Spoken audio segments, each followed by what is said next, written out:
Assalamualaikum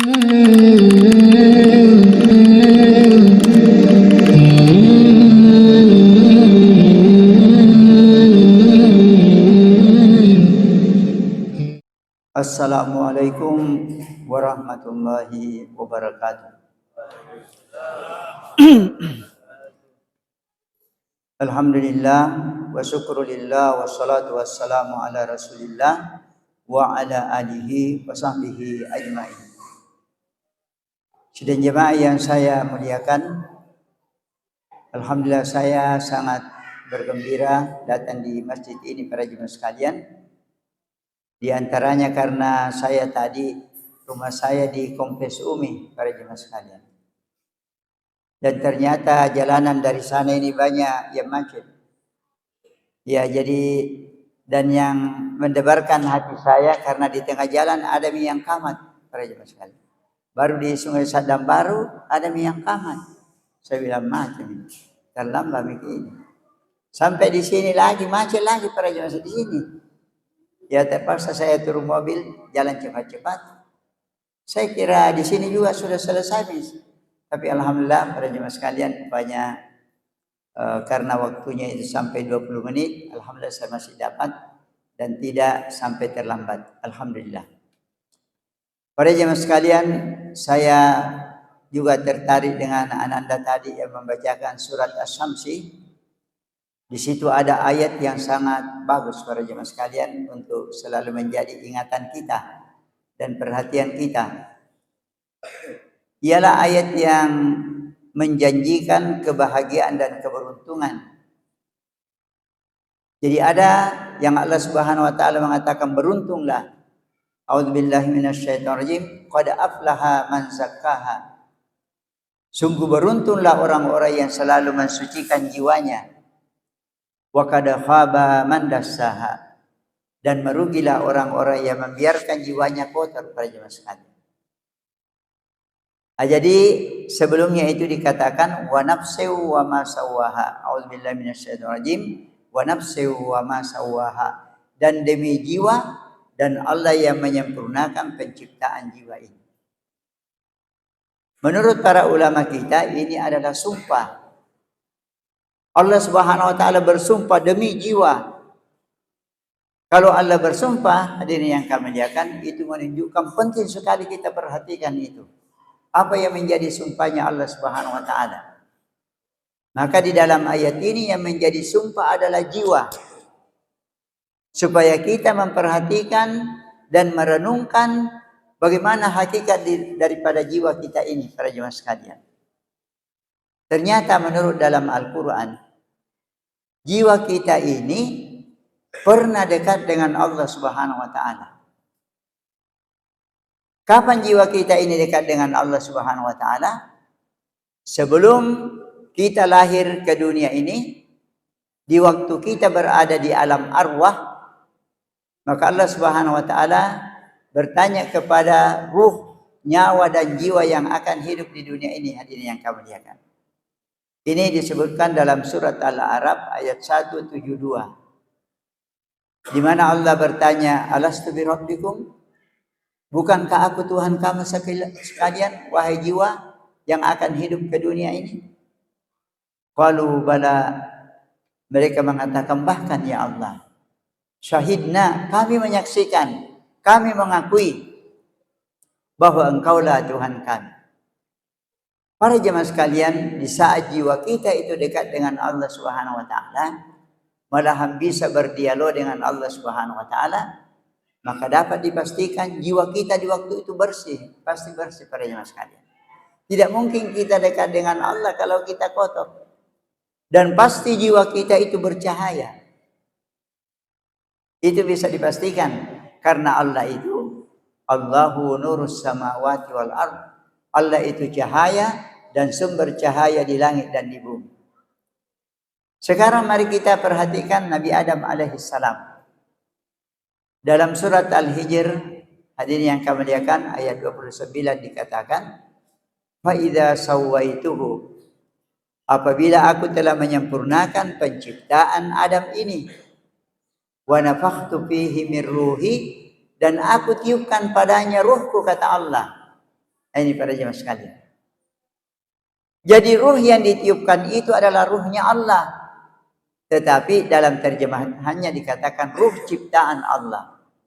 Tapi karena ruh ini begitu mulia, maka Allah mengatakan itu ruh saya. Allah mengatakan saya tiupkan padanya ruhku. Para jemaah sekalian, pasti ruh yang ditiupkan oleh Allah Subhanahu wa taala pasti bersih dan juga bercahaya. Itulah sebabnya para jemaah sekalian, maka Nabi Adam itu ditempatkan dalam surga. Uskun anta wa zaujukal jannah. Tinggallah engkau wahai Adam dan istrimu di dalam surga. Karena jiwanya bersih dan bercahaya. Para jemaah sekalian, di waktu Nabi Adam alaihissalam dan Hawa alaihissalam itu melakukan pelanggaran, memakan buah pohon yang dilarang oleh Allah Subhanahu wa taala, maka di saat itu jiwanya jadi kotor dan hilang cahayanya para jemaah sekalian. Karena sudah hilang cahayanya dan sudah jadi kotor, tidak bisa lagi tinggal dalam surga. Ya, keluar dari surga. Kemudian bagaimana kita ini? Kita sebagai keturunan dari Nabi Adam alaihissalam. Kalau kita membaca di dalam surat Alif Lam Mim Sajadah, para jemaah sekalian, mulai dari ayat yang ke-7 itu mengatakan, Alladzi ahsana kulla syai'in khalaqahu wa bada'a khalqal insani min tin. Allah Subhanahu wa taala menyempurnakan segala apa yang Dia ciptakan. Dan Allah memulai penciptaan manusia itu dari tanah. Ialah Nabi Adam diciptakan dari tanah.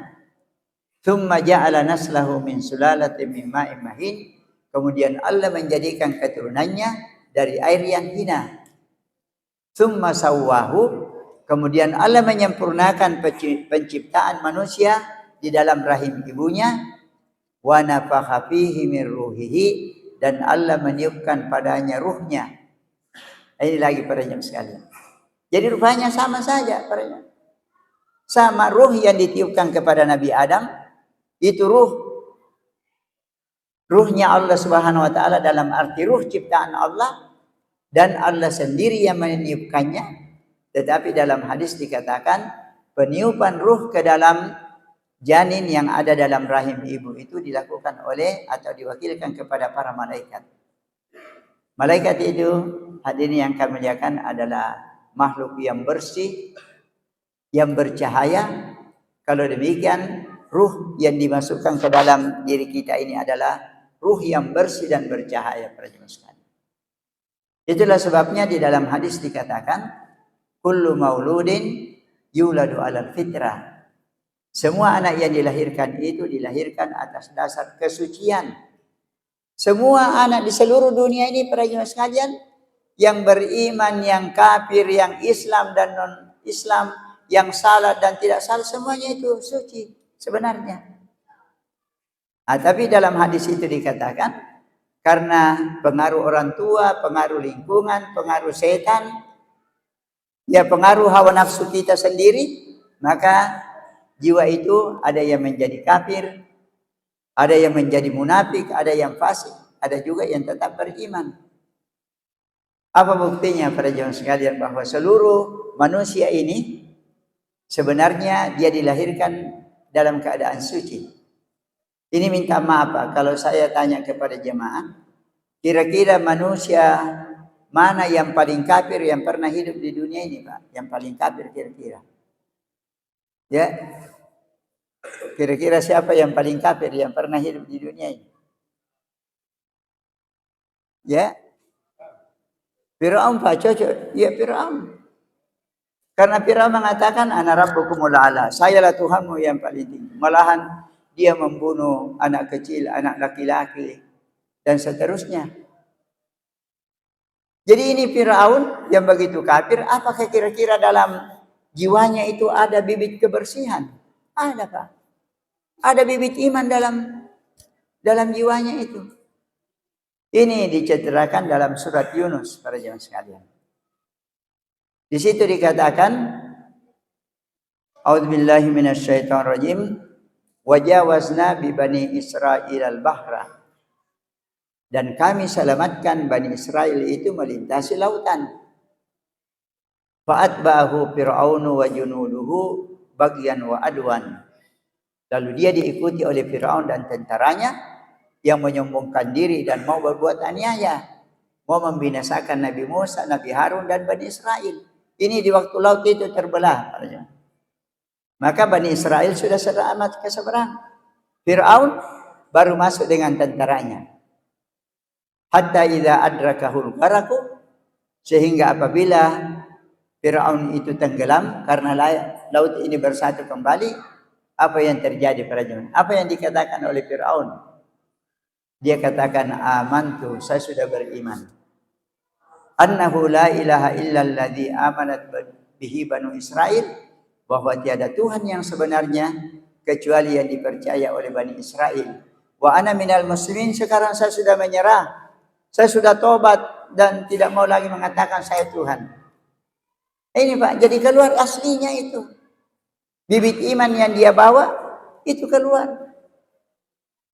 Tetapi sudah terlambat, karena dalam ayat itu dikatakan Allah menjawab, al-an, sekarang baru mau tobat, tidak bisa lagi diterima pada jemaah sekalian. Maka inilah yang menunjukkan satu kesyukuran dan kegembiraan bagi kita manusia ini, karena Allah Subhanahu wa taala sebenarnya menciptakan kita, jiwa kita ini dalam keadaan bersih dan suci dan bercahaya. Tapi Pak, minta bisa Quran kasih ke Pak. Ya. Para jemaah sekalian, di waktu Nabi Adam itu keluar dari surga dan sudah akan disuruh turun ke bumi ini, maka Allah Subhanahu wa taala mengatakan, "Qul nahbitu minha jami'an." Sekarang turun semua ke bumi ini. Fa imma ya'tiyannakum minni hudan, maka apabila datang kepada kamu sebentar petunjuk dari saya, kata Allah, faman tabi'a hudaya, siapa yang mengikuti petunjuk saya, kata Allah, fala khaufun 'alaihim wa lahum yahzanun, tidak perlu dia takut dan tidak perlu dia berduka cita. Dia akan kembali lagi ke surga sebagaimana tempatnya nenek moyangnya. Dan dia akan kembali dekat dengan Allah Subhanahu wa taala sebagaimana penciptaannya yang pertama para jemaah sekalian. Dan juga hadirin yang kami muliakan, Quran ini memberi petunjuk kepada kita apa yang kita lakukan andai kata kita ini digoda oleh syaitan. Lalu kita tergoda melakukan maksiat sehingga jiwa kita ini menjadi kotor dan hilang cahayanya, apa yang harus kita lakukan? Semuanya sudah ada dalam Quran ini para jemaah sekalian. Di sinilah petunjuknya. Walladzina kafaru wa kadzdzabu bi ayatina, orang yang mengkafiri dan mendustakan ayat-ayat kami, ulaika ashabun nari hum fiha khalidun, dia tidak akan kembali ke surga, tapi dia akan kembali ke neraka para jemaah sekalian. Oleh karena itu para jemaah sekalian, mari kita sadari dalam bulan suci Ramadan, ternyata di sinilah kita diberi perintah-perintah oleh Allah Subhanahu wa taala dan petunjuk-petunjuk bagaimana supaya kita ini kembali selalu dekat dengan Allah Subhanahu wa taala, kembali jiwa kita itu jadi bersih, jadi bercahaya, dan insya Allah sebentar kita kembali masuk ke dalam surga para jemaah sekalian.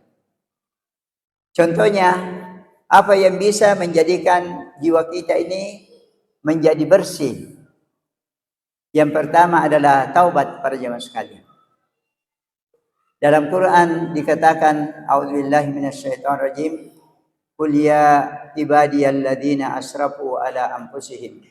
Katakan Muhammad, wahai hamba-hambaku yang sudah melewati batas melakukan dosa, la taqnatu min rahmatillah, janganlah kamu putus asa dari rahmat Allah Subhanahu wa taala. Innallaha yaghfiru dzunuba jami'a, kalau kamu taubat maka Allah Subhanahu wa taala mengampuni segala dosa-dosa kamu sehingga jiwa kita dan hati kita kembali bersih para jemaah sekalian. Apa yang kedua yang bisa membersihkan kita punya hati dan kita punya jiwa ini ialah seperti zakat, infak dan sedekah. Di dalam surat At-Taubah Allah Subhanahu wa taala mengatakan, "Khudz min amwalihim shadaqatan." Ambillah dari harta mereka itu Muhammad sedekahnya zakatnya, infaknya. Tutahhiruhum, dengan infak sedekah ini engkau mensucikan mereka, membersihkan mereka. Wa tutahhiruhum wa tuzakkihim, dan engkau mensucikan mereka dengan infak dan sedekah ini. Nah, jadi ini contohnya para jemaah sekalian, pengamalan yang ada dalam Quran ini yang menyebabkan jiwa kita bisa kembali menjadi bersih. Apa yang bisa menjadikan jiwa kita ini bercahaya? Ya, dalam hadis Nabi SAW dikatakan as-salatu nurun. Salat itu cahaya para jemaah sekalian. Nabi SAW pernah ditanya oleh para sahabat, ya Rasulullah, bagaimana engkau mengenal umatmu sebentar ini? Ada umatmu yang kamu sudah lihat seperti kami sahabatmu, tapi sebentar ada umatmu yang datang kemudian kamu belum pernah lihat. Bagaimana kamu mengenal sebentar mereka di akhirat? Kata Nabi SAW, itu gampang sekali. Umatku itu akan dipanggil dengan sebutan gurram muhajjalin, orang-orang yang cemerlang mukanya, tangannya, kakinya, min atharil wudu, dari bekas wudu. Jadi ini menunjukkan bahwa kalau ada sunnah Nabi SAW kita kerjakan, itu akan mendatangkan cahaya kepada kita. Apa saja, pokoknya sunnah Nabi SAW. Apalagi yang menjadi cahaya, hadirin yang kami muliakan, ini termasuk sumber cahaya. Karena Quran ini namanya kalamullah, perkataan Allah. Sedangkan Allah itu Allahu nurus samawati wal ard. Allah adalah cahaya dan sumber cahaya di langit dan di bumi. Kalau demikian, siapa di antara kaum muslimin yang suka membaca Quran, mempelajari Quran, mengamalkan Quran, apalagi menyampaikan, maka ini akan menjadi cahaya baginya. Termasuk adalah iman dan akidah dan tauhid yang tidak dicampuri dengan kemusyrikan. Itu adalah cahaya yang akan masuk dalam hati kita, dalam jiwa kita. Dalilnya hadirin yang kami muliakan adalah dalam surat Al-Baqarah ayat 257 yang mengatakan Allahu waliyul ladina amanu, Allah lah pelindung orang-orang yang beriman. Yukhrijuhum minadh dhulumati ilan nur, Allah mengeluarkan mereka dengan iman, dengan akidah dan tauhid itu, Allah mengeluarkan mereka dari kegelapan ilan nuri kepada cahaya. Jadi kesimpulannya pada jemaah sekalian, semua perintah-perintah yang ada dalam Quran ini, maka semuanya itu adalah mendatangkan kebersihan jiwa kita dan mendatangkan cahaya kepada kita. Dan hadirin yang kami muliakan, semua larangan yang ada di dalam Quran ini, kalau dikerjakan mengotori jiwa kita dan menjadikan jiwa kita itu kehilangan cahaya. Sehingga apa yang diperintahkan oleh Allah Subhanahu wa taala harus kita lakukan, dan apa yang dilarang oleh Allah Subhanahu wa taala hendaknya kita jauhi. Kalau demikian hadirin yang kami muliakan, itulah yang disebut dengan orang yang bertakwa. Karena orang yang bertakwa itu adalah orang yang melakukan perintah Allah dan menjauhkan diri dari larangan Allah. Apa kebaikannya sebentar para jemaah sekalian? Kalau kita menjadi orang yang bertakwa, yang selalu menjadikan Quran sebagai pedoman kita dan petunjuk kita, sehingga kita melaksanakan perintah Allah dan menjauhkan diri dari larangannya, maka banyak sekali kebaikan orang yang bertakwa itu. Di dalam surat At-Talaq dikatakan, "Wa may yattaqillaha yaj'al lahu makhraja." Siapa yang bertakwa kepada Allah, Allah akan memberikan kepadanya jalan keluar. Wa yarzuqhu min haitsu la yahtasib. Allah akan memberikan kepadanya rezeki yang dia tidak sangka-sangka. Wa may yattaqillaha yaj'al lahu min amrihi yusra. Siapa yang bertakwa kepada Allah, Allah menjadikan urusannya sebentar menjadi mudah. Dan sebentar di akhirat hadirin yang kami muliakan, kalau kita sama-sama bertakwa, maka dalam surat Az-Zumar dikatakan wasiqal ladzina taqaw rabbahum ilal jannati zumara. Maka orang-orang yang bertakwa itu diantar oleh para malaikat dengan penuh penghormatan, diantar untuk masuk ke dalam surga. Hadirin yang kami muliakan, dan yang paling menggembirakan kalau kita termasuk orang-orang yang bertakwa, karena orang yang bertakwa itu suka mendekatkan dirinya kepada Allah, maka sebentar kita juga akan dekat dengan Allah Subhanahu wa taala. Ini disebutkan dalam firman Allah surat Al-Qamar, surat yang ke-54 dan ayat yang ke-54 para jemaah sekalian. Ini bagus sekali kita lihat itu ayatnya. untuk memberi motivasi kepada kita. Mari kita sabar menjalankan ketakwaan kepada Allah Subhanahu wa taala. Di dalam ayat itu dikatakan, innal muttaqina fi jannatin wa nahar. Orang-orang yang bertakwa itu kelak akan berada di dalam taman-taman dan sungai-sungai yang sangat indah dalam surga. Fi maq'adi sidiqin, di tempat duduk kehormatan, di tempat duduk kemuliaan dan kebenaran. Inda malikim muqtadir, di sisi Allah Raja yang maha berkuasa. Para jemaah sekalian, di saat kita duduk berdekatan dengan Allah Subhanahu wa taala, maka di sanalah kita mendapat kesempatan memandang wajah Allah Subhanahu wa taala yang merupakan nikmat yang paling tinggi sebentar di akhirat, sebagaimana dalam Quran dikatakan, wujuhu yauma idzin nadhirah. Ada wajah-wajah sebentar yang akan berseri-seri, ceria dan gembira dan bahagia, ila rabbiha nadhirah, mendapat kesempatan memandang wajah Allah Subhanahu wa taala. Inilah yang saya jadikan nasihat kepada diri saya dan kepada jemaah. Mudah-mudahan kita istiqamah di dalam menjalankan ketakwaan dalam bulan suci Ramadan ini terutama, sehingga kita berhasil sampai akhir Ramadan. Dan sangat menarik tadi apa yang disampaikan oleh protokol, bahwa di masjid kita ini akan diadakan yaitu i'tikaf. Apakah sempurna atau sebahagiannya, tapi ini merupakan sunnah Nabi sallallahu alaihi wasallam. Karena ternyata Nabi sallallahu alaihi wasallam, hadirin yang kami muliakan, pada 10 malam yang terakhir dari bulan suci Ramadan ini semakin meningkatkan kegiatannya untuk meningkatkan ibadah kepada Allah Subhanahu wa taala. Beliau tinggal di masjid, tidak keluar lagi, dengan harapan mendapatkan Lailatul Qadar yang berada di dalam salah satu malam dari 10 malam yang terakhir. Maka dalam hadis itu dikatakan, karena Rasulullah sallallahu alaihi wasallam adalah Rasulullah sallallahu alaihi wasallam, idza dakhala al-ashral awakhir, apabila memasuki 10 yang terakhir dari bulan suci Ramadan, ahyal laila, beliau banyak menghidupkan malamnya, jadi tidak terlalu banyak tidur para jemaah sekalian. Wa aiqadha ahlahu, beliau juga membangunkan keluarganya untuk beribadah. Wa syaddal mi'zara, dan beliau mengikat sarungnya para jemaah sekalian. Di sini ada dua pengertiannya. Mengikat sarung itu berarti mau sungguh-sungguh. Yang kedua, untuk sementara tidak berdekatan dengan keluarga, supaya bisa konsentrasi melakukan ibadah kepada Allah Subhanahu wa taala. Mari kita menutup ceramah ini dengan doa kepada Allah Subhanahu wa taala.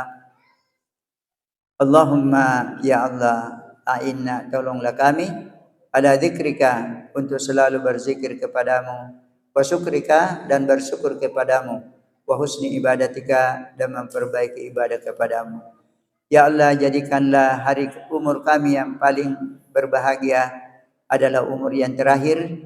Ya Allah, jadikanlah amal kami yang paling baik adalah amal yang penghabisan. Ya Allah, jadikanlah hari kami yang paling berbahagia pada hari kami bertemu sebentar denganmu di akhirat dalam surga Jannatul Naim. Amin ya rabbal alamin. Hadanallahu iyyakum ajmain. Wassalamualaikum warahmatullahi wabarakatuh.